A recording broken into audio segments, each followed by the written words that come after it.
안녕하세요. 오늘도 사연살롱을 찾아주셔서 감사합니다.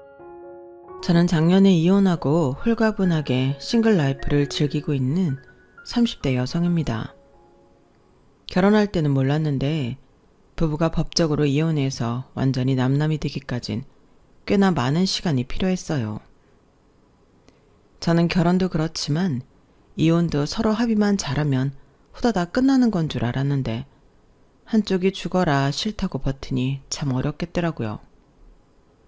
그리고 가뜩이나 감정이 상해하는 이혼인데 그런 법정 다툼까지 벌이다 보니 정신적으로도 너무 힘들었는데 이게 정말 할 짓이 못 되더군요. 그런데 얼마 전 제 친구가 이혼하고 싶다고 저에게 상담을 해왔는데 새삼 그때의 일이 떠올라 이렇게 몇 자 적어보고 싶어졌어요. 들어보니 제 친구도 그간 참 많이도 참고 살았더라고요. 게다가 저는 아이가 없어 이혼 결심하고 실천에 옮기기까지 그닥 망설이지 않았는데 친구는 아이가 둘이나 있어 많이 망설였다고 했어요. 저한테 상담을 하면서도 아이 생각에 몇 번이고 망설이는 모습을 보이기도 했는데요. 그 모습을 보니 참 안타깝더군요. 아무리 아이들 때문에 참고 산다고 한들 당사자는 행복하지 않을 건데 엄마라는 이름으로 친구는 너무 많이 괴로워했어요. 하지만 아무리 망설이고 주저해도 더는 결혼 생활을 이어갈 수 없다며 저에게 이혼 경험을 물었는데요. 그 친구 얼굴을 보고 있으니 예전의 제 모습이 떠올랐어요. 저도 이혼할 때 생기라고는 하나 없이 죽을 것 같은 얼굴이었거든요. 흔히 결혼이란 게 결국엔 사랑하는 사람과 행복하려고 하는 건데 함께 있는 게 너무 힘들어 이혼을 선택했으니 인생은 참 정답이 없는 것 같아요. 저도 그랬거든요. 남편뿐만 아니라 시어머니 신우 때문에 너무 힘들어 도망치려 했는데요. 그게 이혼이었어요.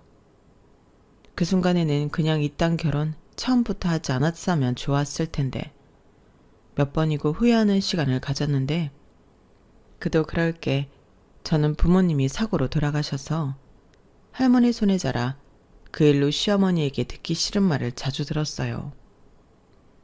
부모님이 안 계신 건 함부로 이야기할 게 아닌데 시어머니는 그런 생각을 전혀 못 하시는 것 같더라고요. 게다가 제가 할머니 손에 자라 배운 게 없다는 등 저희 할머니까지 싸잡아 선을 넘기도 했는데요. 실상은 아니었어요. 제가 할머니 손에 자란 건 맞지만 할머니가 돈은 좀 있으셔서 큰 고생 없이 남들처럼 하고 싶은 거 다 하고 자랐거든요. 게다가 할머니는 인성 부분에 있어 누구보다 엄격하신 분이라 혹여 제가 어디 가서 버릇없다는 소리라도 들을까? 그 부분은 철저히 가르치셨는데 오히려 못 배운 사람은 시어머니 자식들이었죠. 하지만 시어머니는 부모님이 안 계시다는 이유로 저를 고아라느니 친정이 없다느니 하며 저에게 상처를 많이 줬는데요. 저에겐 말이 할머니지 엄마 아빠 이상의 존재가 있는데 시어머니는 할머니라며 제 말을 전혀 들으려 하지 않으셨어요. 그리고 너는 친정이 없으니 우리한테 충성하고 살아 라는 말도 안 되는 유치한 말을 하기도 했는데 그뿐만이 아니었어요. 너는 친정 부모님이 없으니 나를 전적으로 따르고 봉양해. 무조건 우리 집을 우선순위로 두란 말이다. 내가 이 결혼 반대하고 싶었는데 참고 널 며느리로 받아줬잖니? 나 같은 시어머니가 어딨어. 그러니 너는 나한테 평생 잘해야 해. 내 말 무슨 뜻인지 알지? 이렇게 말하며 저에게 자꾸만 자기랑 자기 집을 위해 희생하라고 했는데요. 너무 황당했어요. 그렇게 생각하셨으면 애시당초 저 같은 며느리 싫다고 결혼 반대하면 될 일이었는데 시어머니는 단 한 번도 결혼에 대해 반대한 적이 없으셨거든요. 그런데 식 다 올리고 혼인신고도 다 하니 그제야 저런 말을 하는 저희가 뭐였는지 저는 뒤통수라도 3개 얻어맞은 기분이었어요. 그리고 저는 처음부터 결혼이라는 게 충성하고 희생해야 하는 걸로 생각한 적이 없었는데 첫 단추부터 잘못 끼운 더러운 기분이 들었죠. 하지만 남편은 그때까지만 해도 늘 제 편이었고 시어머니가 그런 말을 할 때면 우리 엄마 하는 말 신경 쓰지 마. 그냥 시집 왔으니까 자기한테 잘하라는 뜻이지. 우리 엄마가 말을 잘 못해. 그래서 쓸데없이 오해를 산다니까. 아이씨, 그런 말은 또 언제 했어? 라며 자기 엄마 흉을 보던 아들이었는데요. 불효자도 장가가면 효자가 된다더니 그 말이 정말이었어요. 시댁은 시아버님이 병환으로 돌아가시고 시어머니 혼자서 남편과 신우를 키운 집이었는데 그렇다고 남편이 결혼 전 그 집에 기둥 같은 것도 아니었죠. 원래 남의 집 기둥은 뽑아오는 거 아니라고 해서 결혼 전에 제가 그것부터 확인했는데 남편은 정말이지 DNA에 효자의 낌새가 하나도 없는 사람이었어요. 그렇다고 막 나가는 그런 사람은 아니었고 적당히 유쾌하고 긍정적이고 사람 좋아하는 사람이었죠. 저랑 남편이 대학에서 처음 만나 연애하기까지 꽤 오랜 시간 옆에서 봐왔거든요. 그리고 정식으로 연인이 된 건 둘 다 졸업하고 동창 모임에서 만난 후였는데 그 동창회를 나가지 말았어야 했어요. 제 인생을 송두리째 바꿔버린 날이 될 줄은 꿈에도 몰랐으니까요. 그리고 연애를 시작하면서 좋은 추억도 많았는데 학생 때 모습과 사회인이 된 모습을 모두 다 본 셈이니 서로가 서로를 신기해했었죠. 그리고 저희는 연인이지만 친구처럼 장난도 잘 치고 늘 유쾌한 연애를 이어갔는데요. 제가 워낙 잘 웃기도 하고 얼굴도 웃는 상이라 남편이 많이 좋아했어요. 꿈이 개그맨도 아닌데 옆에서 사람 웃기는 걸 좋아했거든요. 그리고 제가 남편과 결혼을 결심하게 된 일이 있었는데 그건 바로 저희 할머니를 동네에서 우연히 마주치게 되었을 때였죠. 남편은 이미 대학 시절부터 제가 부모님이 안 계신 걸 알고 있었거든요. 그래서 연애하면서 굳이 저희 부모님 이야기를 할 필요가 없어 하지 않았는데 남편도 묻지 않았어요.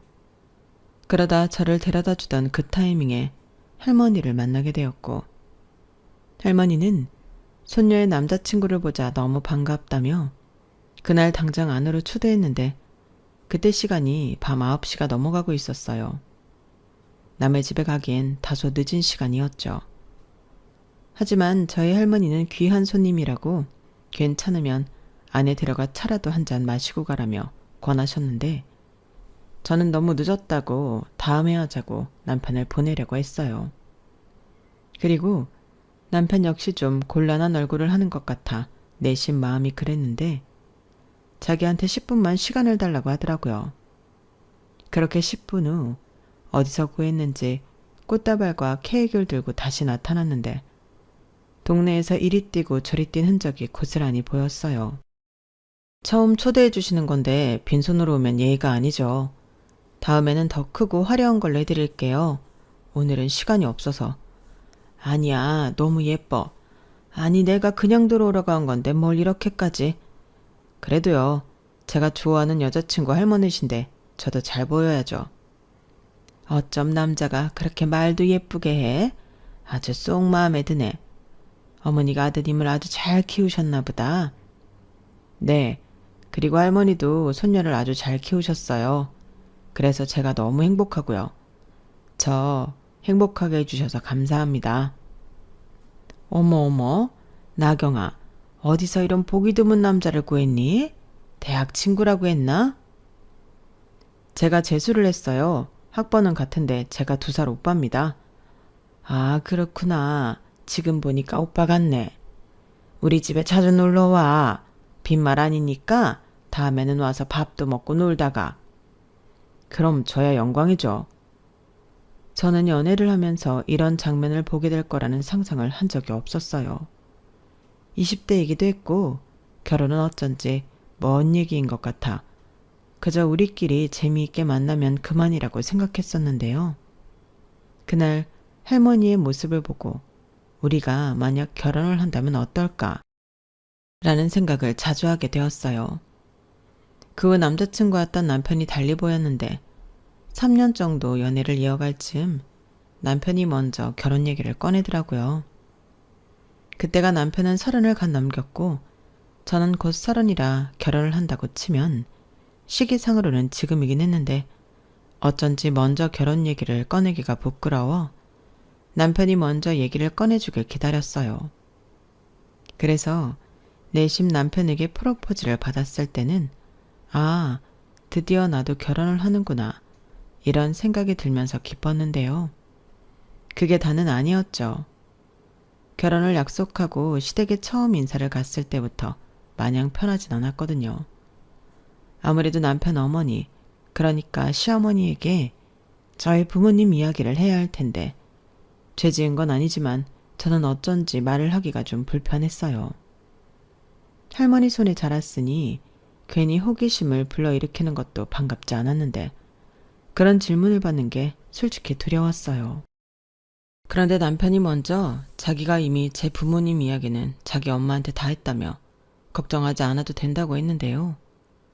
정작 시어머니를 마주했을 땐 시어머니는 전혀 그런 이야기는 들어본 적 없다는 듯 저에게 물으셨어요. 부모님이 안 계시다고? 네? 아, 네. 엄마, 그 얘기는 안 하기로 했잖아. 너도 참 어떻게 안 하니? 다른 일도 아니고 결혼인데 당연히 물어봐야지. 저기, 그럼 부모님 유산은 좀 물려받았니? 할머니 손에 자랐다고 하던데 할머니는 무슨 돈으로 너를 키운 거야? 엄마, 뭘 그렇게 직설적으로 물어. 내가 오늘은 그냥 좋게 인사만 하자고 했잖아. 시끄러워. 이게 인사야. 니들 결혼한다며. 그럼 뭘 빙빙 돌려. 빨리빨리 하고 진행해야지.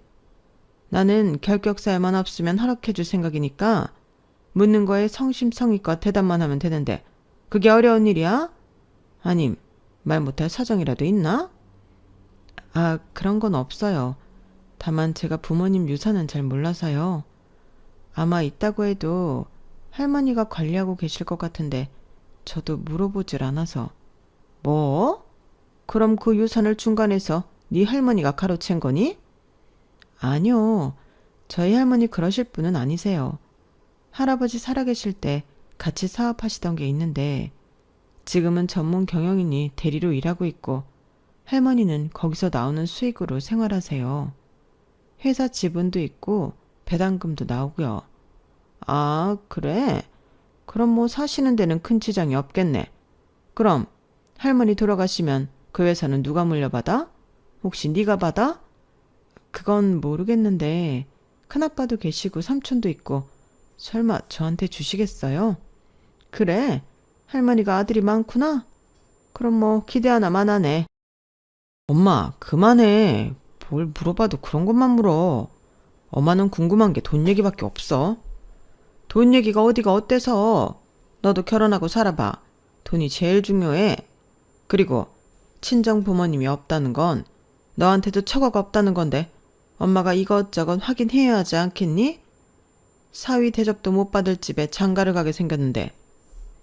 할머니 계신데 뭘. 나 벌써 손주 사위 대접 잘 받고 있어. 그래? 그럼 나중에 회사 지분이라도 좀 떼주시려나? 에휴, 아니다. 괜히 그런 거 쥐똥만큼 받고 코 깨지. 너는 앞으로 우리 집에 시집 오면 친정 없다고 생각하고 살아라. 시댁이나 잘 챙기고 시댁을 우선시하며 살라는 말이야. 그런 거라도 있어야지 내가 아들 장가를 보내지. 지금 생각하면 시어머니는 반대는 하지 않으셨지만 충분히 무례하셨어요. 하지만 그때는 그렇게 바보처럼 얼어 있었는지 그 회가 막심인데 한마디로 얼레벌레 주도권을 시어머니에게 뺏기고 말았죠. 대신 남편이 미안하다며 자기를 봐서 넘어가 달라고 빌었고 결혼하면 자기가 더 잘할 거니 걱정하지 말라고 했는데 저도 그 인간을 어지간히 사랑했는지 그 말을 철석같이 믿었어요. 그리고 할머니도 어차피 좋아서 하는 결혼 좋게 좋게 하라고 일러주셨는데 시어머니는 무슨 당신 내가 손해보고 아들 장가를 보내는 것처럼 저희 할머니에게 대놓고 집도 차도 해달라고 당당하게 요구하시더라고요. 상견례 때 그 소리 듣고 제가 토끼눈이 되었는데 저희 할머니가 그러셨어요. 뭐 다른 것도 아니고 애들 살집이랑 차인데 제가 하죠. 혹시 받은 매물이나 차가 있으신가요? 어머, 역시 있는 분이라 그런지 대화가 아주 잘 통해서 좋네요. 딱히 받은 건 없는데 이왕 해주시는 거 좋은 걸로 해주세요. 그럼 명의도 저희 아들 앞으로 해주시는 거 맞죠? 아니요, 그건 안 될 말이죠. 제가 강호 많이 예뻐하긴 하는데 그래도 명의는 저희 손녀 앞으로 하는 게 맞죠. 그래야 저희 애도 시집가서 어깨 좀 피고 살지 않겠습니까? 저 그거 하라고 집이랑 차 사주는 건데요. 어떻게 결혼 이 조건으로 진행해도 될까요? 혹시 조금이라도 내키지 않으시면 물러도 됩니다. 뭐 생각이 정 그러시다면 어쩔 수 없죠. 애들 결혼이 장난도 아닌데 제 마음대로 해라 말할 수는 없으니까요.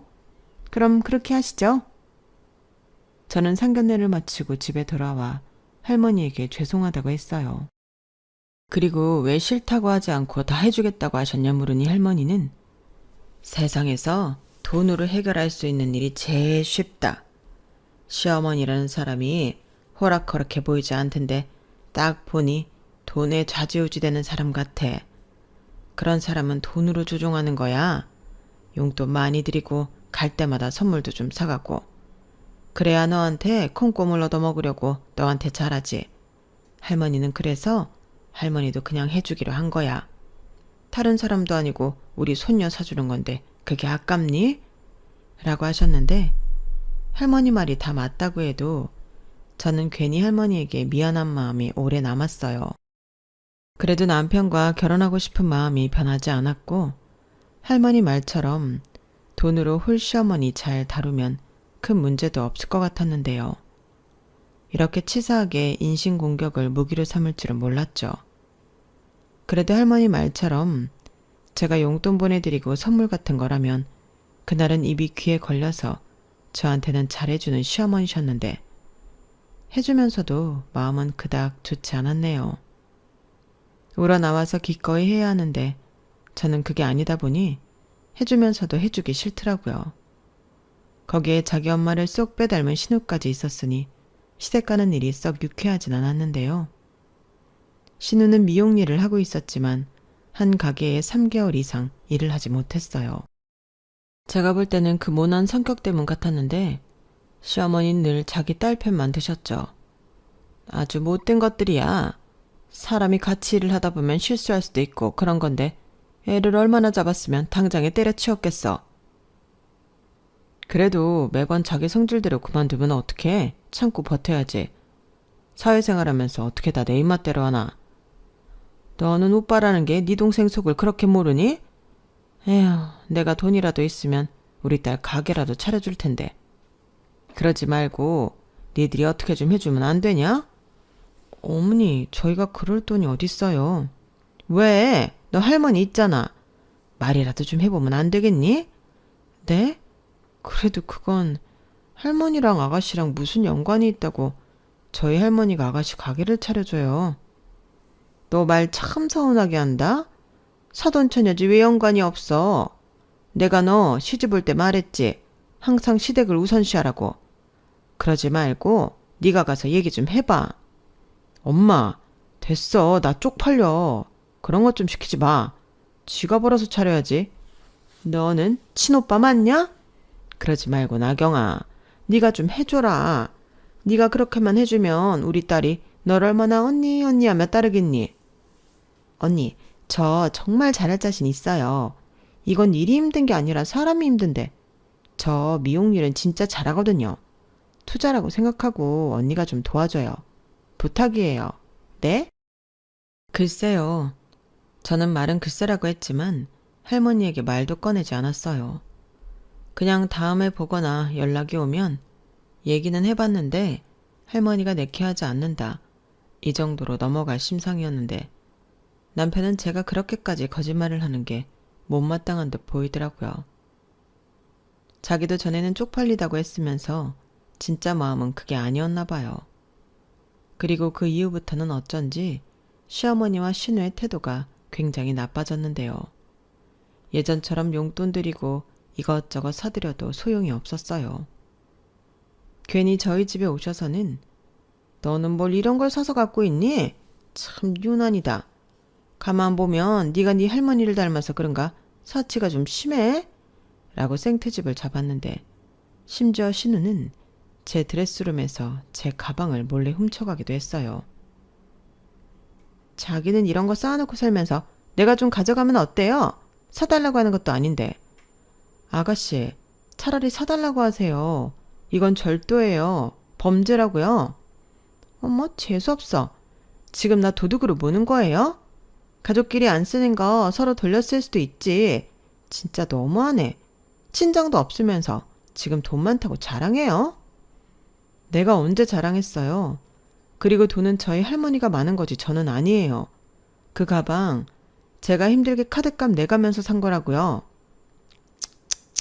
쳐봐봐. 그러니까 지 입으로 능력도 안 되는데 저런 걸 샀다고 자백하는 거잖아. 너는 어떻게 우리 아들이랑 살려고 그런 버릇을 못 고치고 시집을 왔냐? 진짜 왜들 그러세요? 전에 아가씨 가게권 때문에 이러시는 거래요? 누가 뭐라고 했니? 사람 치사하게 만들지 마. 다 할만해서 하는 소린데 뭘 이렇게 발끈해? 시어머니는 아니라고 하셨지만 제 눈에는 그게 아닌 것 같았어요. 게다가 그때는 남편도 듣기만 할 뿐 나서지 않았는데 나중에 자기 입으로 그러더라고요. 거짓말한 대가는 제가 치러야 하는 거 아니냐고요. 오히려 제가 거짓말했다는 걸 자기 가족들에게 얘기하지 않은 걸 고마워라고 했는데 그땐 정말 이래서 남편을 남의 편이라고 하나보다 그런 생각이 들었죠. 그러다 저희 할머니가 돌아가시게 되었어요. 평소 지병은 있으셨어도 나름 관리를 잘하고 계셨는데 혼자 지내면서 관리가 소홀했던 건지 한번 감기에 걸리시고는 급속도로 건강이 나빠지셨죠. 나중엔 급성 폐렴으로 상태가 더 나빠지셨는데 저는 이렇게 허무하게 할머니를 잃게 될 줄은 꿈에도 몰랐어요. 연세가 많긴 하셨지만 내내 저랑 함께 할 줄 알았죠. 그렇기 때문에 갑작스럽게 찾아온 할머니의 비보는 아픔을 넘어 충격이었는데요. 한동안은 출근도 하지 못할 정도로 심한 우울증이 왔어요. 하지만 남편은 무슨 그런 일로 회사를 못 가냐고 저를 이해해주지 않았고 시어머니도 부모도 아니고 할머니가 돌아가셨는데 뭘 그래? 진짜 유난이야. 그리고 기어코 너한테는 아무것도 안 남기고 가신 거니? 또 있네 정말. 사람 뒤통수 치는 것도 아니고. 이래서 있는 사람이 더 한다고 하는 거지. 아마 자기 아들들 앞으로 다 남겨주고 시집 보낸 손녀 몫은 없을 거잖아. 라며 제 아픔과 상처보다는 콩고물이 아무것도 안 떨어졌다는 것에 분노했는데 그건 사실이 아니었어요. 할머니가 제 앞으로 건물을 하나 남겨주셨거든요. 막말로 저희 할머니가 무슨 대기업 사장도 아닌데 저는 그것도 너무 과하게 받았다고 생각했어요. 4층짜리 땅콩 건물이긴 했는데 자리가 좋아서 장사가 곧 잘 되는 알짜 중에 알짜였죠. 그걸 어떻게 알았냐면 큰아빠의 장남, 그러니까 사촌오빠가 그 건물 1층에서 카페를 오랫동안 하고 있었는데요. 오빠가 웬만한 대기업 임원만큼은 매달 순수익으로 가져간다고 했어요. 오빠는 커피가 좋아서 유학까지 다녀온 사람으로 자기 일을 너무 사랑하는 사람이었는데 커피가 좋아서 장가도 못 가고 있었어요. 그런데 그 건물을 저는 당연히 장손인 오빠한테 남겨줄 거라고 생각했는데 정말 의외였죠. 할머니가 너 엄청 챙겼잖아. 마치 막내딸처럼 늘 끼고 산 거 알지? 그래서 아마 당신이 가진 것 중에 제일 알짜를 너한테 주고 싶었나 보다. 큰아빠는 괜찮아. 네가 남이니? 그리고 아무리 가족이라도 우리 아들한테 받을 건 다 받아라. 네 할머니도 다 받았어. 에이, 어떻게 그래요. 할머니야 자기가 산 건물이니까 그렇죠. 저는 받은 건데. 어허, 공과사는 분명히 해. 오빠는 진짜 괜찮거든. 앞으로는 잘 부탁해. 뭐야, 그렇게 부르지 마세요. 나는 건물에 오빠가 있어서 너무 든든한걸요. 무슨 일 있으면 오빠가 알아서 다 해줄 거죠? 뭐야, 건물주가 왜 이래? 그래도 가족이니까 특별히 이 오빠가 신경 쓴다. 대신 보증금 월세 올려달라는 소린 안 하기다. 당연하지.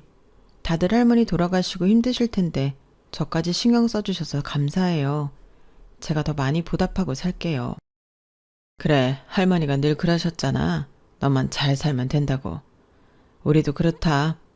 준식이랑 재수씨가 널 두고 어떻게 눈을 감았겠니? 이젠 할머니 대신 큰아빠도 막내 삼촌도 나경이 너 지켜줄게. 괜히 주눅 들 거 없어. 우리 앞으로도 잘 지내자. 할머니 위해서라도. 저는 그렇게 생각지도 못한 큰 선물을 할머니한테 받았어요. 그리고 제 선물에 저보다 더 기뻐한 이가 있었는데 그건 남편과 시댁 가족들이었죠. 특히 시어머니가 정말 기뻐하셨는데 벌써부터 콩고물 떨어진 거 주워 먹으려고 눈빛이 예사롭지 않았어요. 하지만 이제부터는 드리던 용돈도 끊고 예전처럼 다 해드릴 생각이 없었는데요. 저도 사람이 썩 좋진 않아서 건물이 생기니 받은 만큼 복수하고 싶었어요. 그런데 그런 제 마음도 모르고 한 번은 시어머니가 신우를 대동해 제가 일하는 회사까지 찾아와 엉뚱한 소리를 하셨는데 저는 그 일을 시작으로 남편과 헤어지게 되었답니다. 시어머니가 자기 마음대로 1층에 자기들 가게를 내달라고 했거든요. 너는 건물도 생겼는데 뭐하러 회사를 다녀? 놀면서 월세나 받으면 될 텐데. 그게 생각하시는 것처럼 엄청난 건 아니에요. 그리고 사람이 할 수 있으면 일을 해야죠. 언니, 그 소리 지금 나 들으라고 하는 거예요? 진짜 겸손을 떠는 건지 사람을 매기는 건지. 제가 뭘요? 저는 그냥 어머님이 하신 말에 대답했을 뿐인데요. 그나저나 여기까지는 무슨 일이세요? 그게 내가 우리 딸이랑 네 건물 보고 왔거든? 거기 큰 카페가 있더라. 사람도 제법 많고. 아, 저희 사촌오빠 가게예요. 그래? 그 가게 놔줘라. 나도 전부터 카페나 하나 해보고 싶었거든. 그리고 그 옆에는 우리 딸 미용실 차려주고. 어쩜 네 할머니가 우리한테 이리 큰 선물을 해주셨다니. 안 그래도 나 다니던 청소일 잘리고 실업급여 끊기면 막막했는데 너무 잘 됐지. 먹고 살 길이 열렸으니까. 어머니, 지금 그게 무슨 말씀이세요? 이렇게 막무가내로 하시면 제가 곤란하죠. 1층에 다 장사하는 분들이 계신데 그 사람들 다 어디로 가라고요? 그것까지 네가 신경 쓸 필요 있니? 네 오빠야 다른 데 가서 가게 하면 되고 다른 가게는 보증금 팍 올려서 지발로 나가게 내쫓으면 되잖아. 뭐라고요? 어머니, 그거 갑질이에요. 게다가 그랬다가는 저 신고당하고요. 임대차법 있는데 그게 가능할 거라 생각하세요? 뭘 이렇게 깐깐하게 따져. 그럼 너 나 주던 용돈 이제 안 주다시피 하는데 나더러 굶어 죽으라는 거냐? 아니, 건물이 생겼으면 가족끼리 나눠 먹고 그러는 거지. 그러라고 주신 건물일 텐데. 말도 안 돼요. 저희 할머니가 그렇게 쓰라고 주신 건물이라고요? 저는 그렇게 해드릴 생각 추워도 없으니까 기대하지 마세요. 언니 진짜 못됐다. 전에 내 미용실도 그렇고 언니 왜 자꾸 나한테만 야박하게 굴어요? 혹시 나한테 자격지심 같은 거 있어요? 제가요? 제가 왜요? 아니, 하는 거 보면 그렇다는 거죠. 그럼 나는 뭐 계속 이렇게 돈도 못 벌고 지리리 궁상으로 살아요? 누가 그러래요. 기술 있는데 왜 놀아요? 취직해요. 어머, 엄마 저거 봐. 일부러는 아픈 곳만 찔러. 그러게, 엄마는 친정도 없는 새 며느리를 왜 받아줬어? 아가씨, 내 딸한테 뭐라고 할 것 없다. 다 맞는 말인데 뭘 그래? 내가 전에 분명히 말했지. 시댁을 우선으로 여기라고. 이게 우선으로 여기는 거니? 완전 뒷전이지. 지금 이게 다 억지라는 건 알고 계시는 거죠? 그리고 저도 할 말 있는데요. 시댁을 우선으로 하라고 하시기 전에 하신 말씀도 있잖아요. 왜 그 말씀은 쏙 빼놓고 하세요? 저는 할머니가 키웠으니 친정 없다고 생각하라면서요. 없는 친정에서 준 건물에 그만 욕심내세요. 한 입으로 두 말 하시면 저 보기 민망하지도 않으세요? 뭐야? 저게 아무래도 건물을 지 혼자 독식하려는 속셈이네. 아이고, 무섭다. 무서워. 시어머니는 제가 자기 뜻대로 해주지 않자 저렇게 비아냥거리며 신우랑 집으로 돌아갔어요. 그리고 저는 절대 시어머니와 신우 요구를 들어줄 생각이 없었는데요. 상가가 비어있으면 또 모를까 있는 사람을 내쫓고 신우와 시어머니를 드릴 생각이 전혀 없었죠. 게다가 사촌 오빠야 월세도 내고 관리비도 내고 있지만 시어머니와 신우는 그럴 사람도 아니었고 어쩌면 가게 인테리어까지 전부 해달라고 하며 자기들 몸만 와서 사장놀이나 할 것이 뻔해 저는 더더욱 철벽을 쳤어요.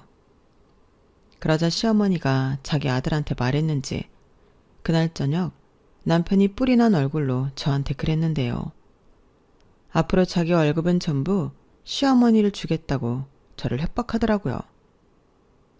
지금 뭐라 그랬어? 자기가 번 걸 전부 자기 엄마 드린다고? 내가 번 돈이잖아. 내 돈 내가 알아서 한다는데 네가 왜 나서? 네가 엄마랑 유라 가게 못 내준다고 했다며. 너 어떡하든 벌어먹고 살려고 거기까지 가서 부탁하는데 어쩜 그거라는 안 들어줘? 그래서 나라도 나서려고. 효자 낫다. 그럼 돈은 벌어서 자기 집 주고 왜 몸은 여기 와서 살아? 몸도 거기 가서 살아. 내가 미쳤냐? 너는 월급도 나오고 건물에서 월세도 나오는데 우리는 그 돈으로 살면 되지. 그러니까 그 말은 나더러 자기를 걷어먹이라는 거네? 왜? 그것도 아까워? 나는 남편인데 나한테 쓰는 돈은 아깝냐? 억지 좀 그만 부려. 닮을 게 없어서 그런 걸 닮냐? 건물에 자리 빈 데가 없잖아. 어머니는 오빠 카페 자리 달라고 하는데 내가 미쳤어? 오빠한테 나가라고 하게? 그리고 아가씨도 그래.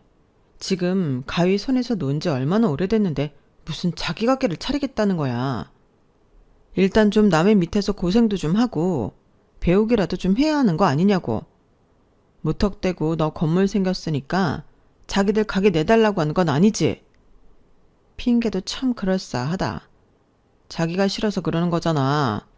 마음이 있어봐. 어떡하든 방법을 찾았지. 방법? 왜 그 방법들이 전부 나한테서 뜯어가는 건데? 자기들도 자기 살 길은 스스로 찾을 노력을 해야지. 언제는 친정 없다 생각하라며. 진짜 낯짝도 두껍다. 야, 너 지금 말 다 했어? 아무리 그래도 너 친정 없는 건 맞잖아. 그리고 이렇게 된 거 우리 엄마를 친엄마라고 생각하고 따르면 될 일 아니야.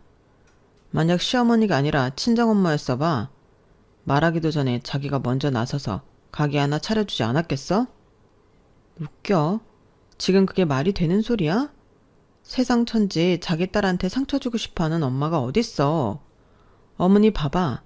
한심하고 무능력한 자기 딸 탓은 안 하고 맨날 나한테만 찾아와서 요구하고 비아냥거리고 협박하고. 그런데 지금 나더러 그런 어머니를 친엄마처럼 생각하고 따르라고? 제정신이니? 그리고 마지막으로 얘기하는데 내가 왜 친정이 없어? 나도 나 걱정해주고 챙겨주는 가족이 있어. 그게 진짜 가족이냐? 친척이지? 좌우간 나는 더 말하기 싫으니까 선택해. 가게를 내주던 다음 달 내 월급은 전부 우리 집에 보내는 거. 나 오래 못 기다린다.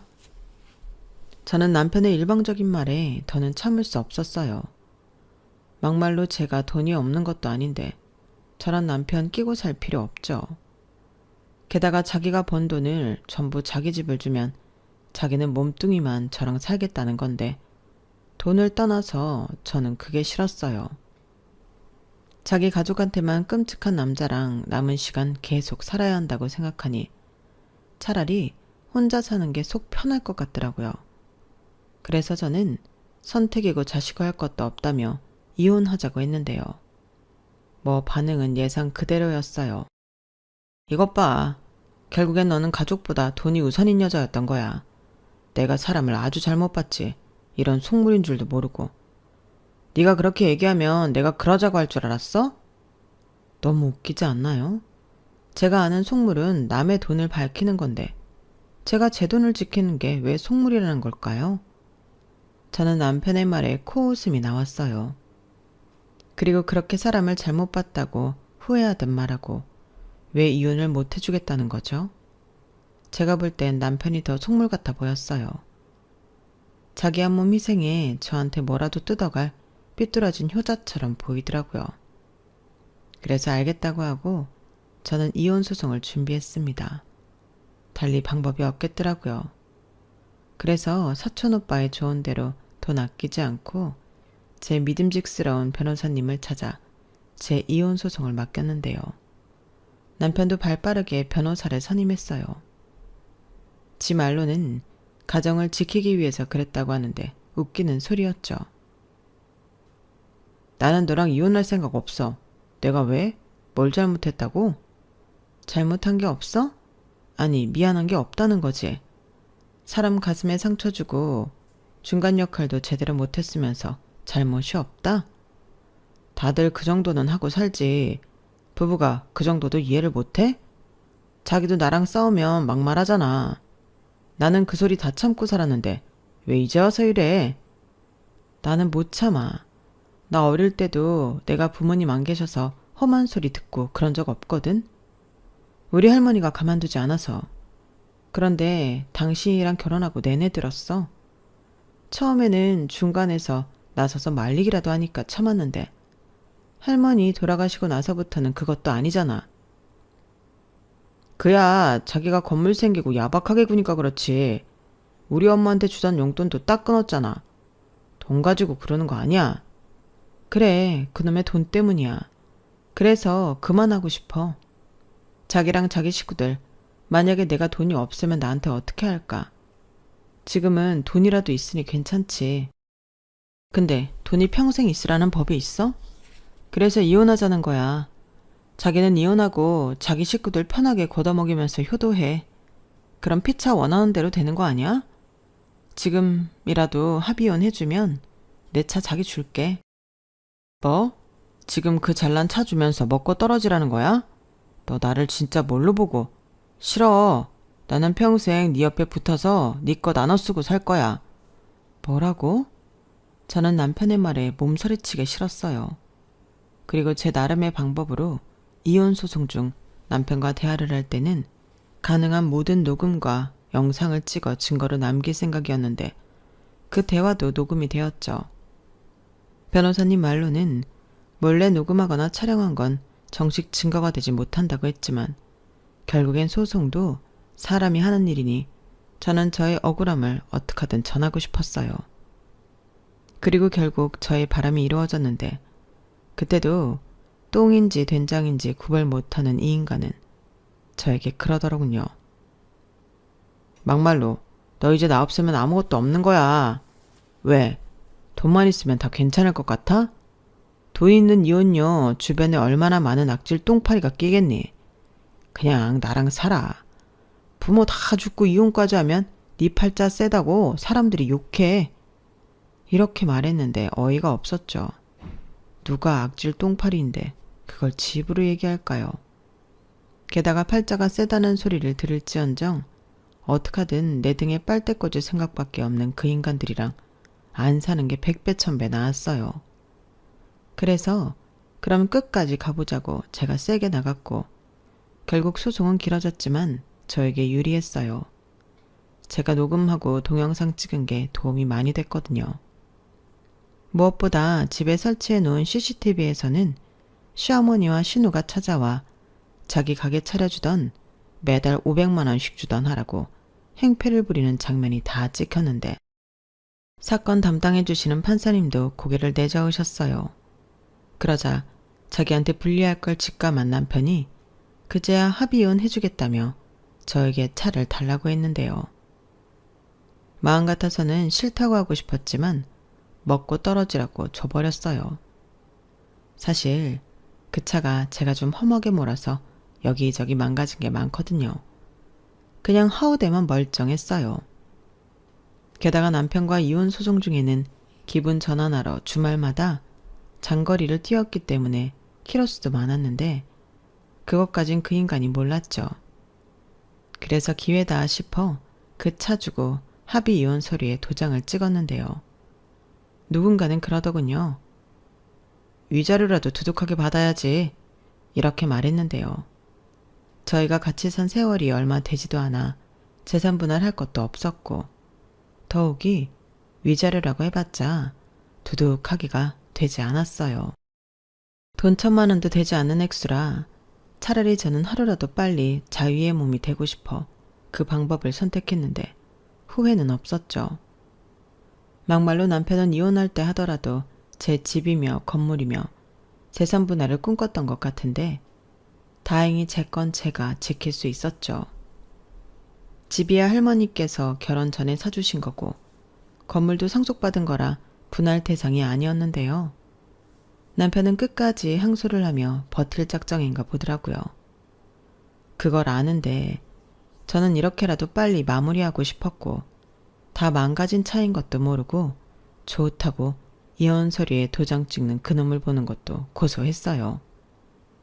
그리고 그 남자의 엄마와 동생은 고작 차 한 대에 홀랑 이혼을 해주냐며 저에게 와서 자기들도 뭐 하나씩은 달라고 떼를 쓰기 시작했는데요. 잘못했다, 미안하다.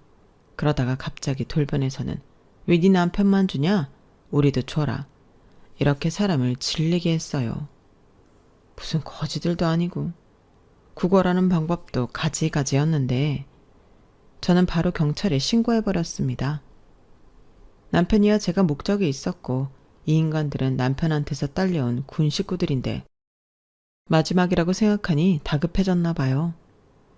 한 번은 제가 아무 소리 하지 않았는데 저희 사촌 오빠한테 찾아가 가게를 비우라고 했다는 헛소리를 하기도 했다는데 사촌 오빠가 남편 눈 불러 당장 니네 식구들 자기 가게에서 치우라고 무섭게 얘기를 했다더라고요.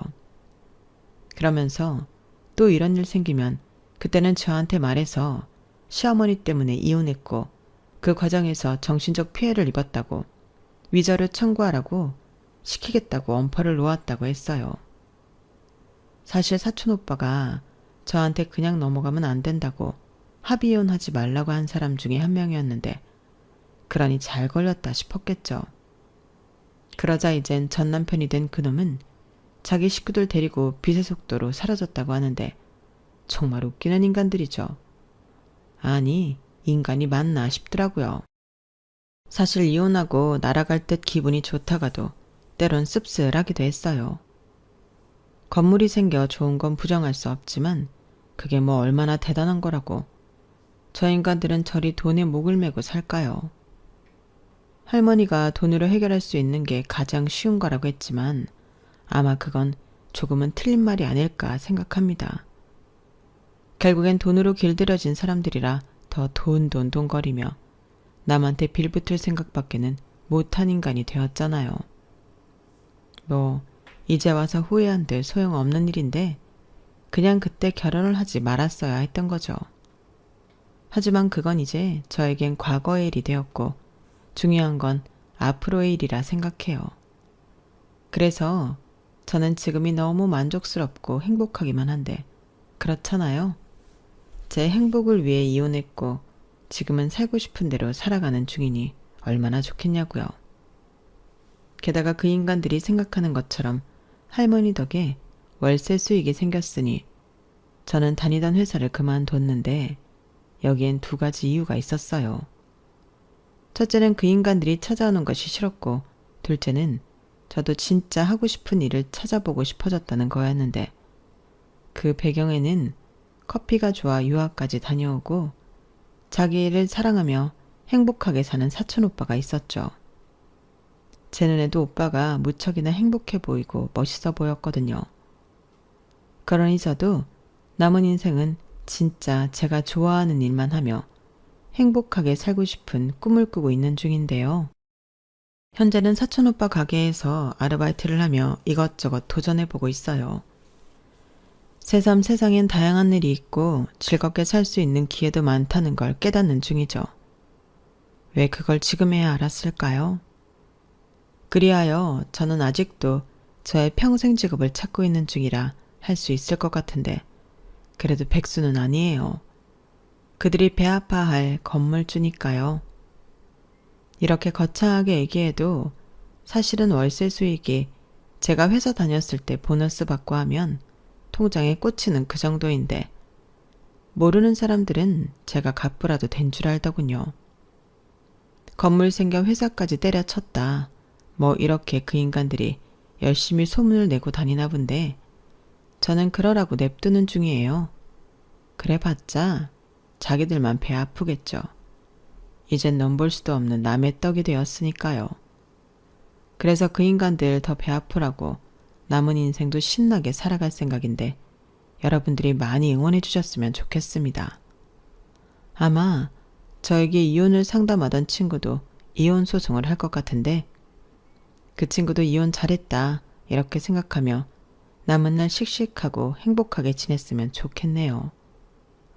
오히려 그게 흠이 될까 불행한데도 참고 사는 사람들이 더 안타까운데요. 이런 사람들이 어서 빨리 각자의 방법으로 잃어버렸던 행복을 다시 찾길 바라며 제 사연은 여기서 마무리하도록 하겠습니다. 남은 날들은 하늘에 계신 엄마, 아빠, 할머니가 걱정하지 않도록 더 행복하게 살 거예요. 그럼 지금까지 사연 함께 해주셔서 감사합니다. 늘 여러분들 인생에는 건강과 행복이 함께하길 바라며 안녕히 계세요. 여러분, 사연 댓글에 응원과 현명한 조언 부탁드려요. 좋아요와 구독은 저에게 큰 힘이 됩니다. 오늘도 좋은 일 가득하세요.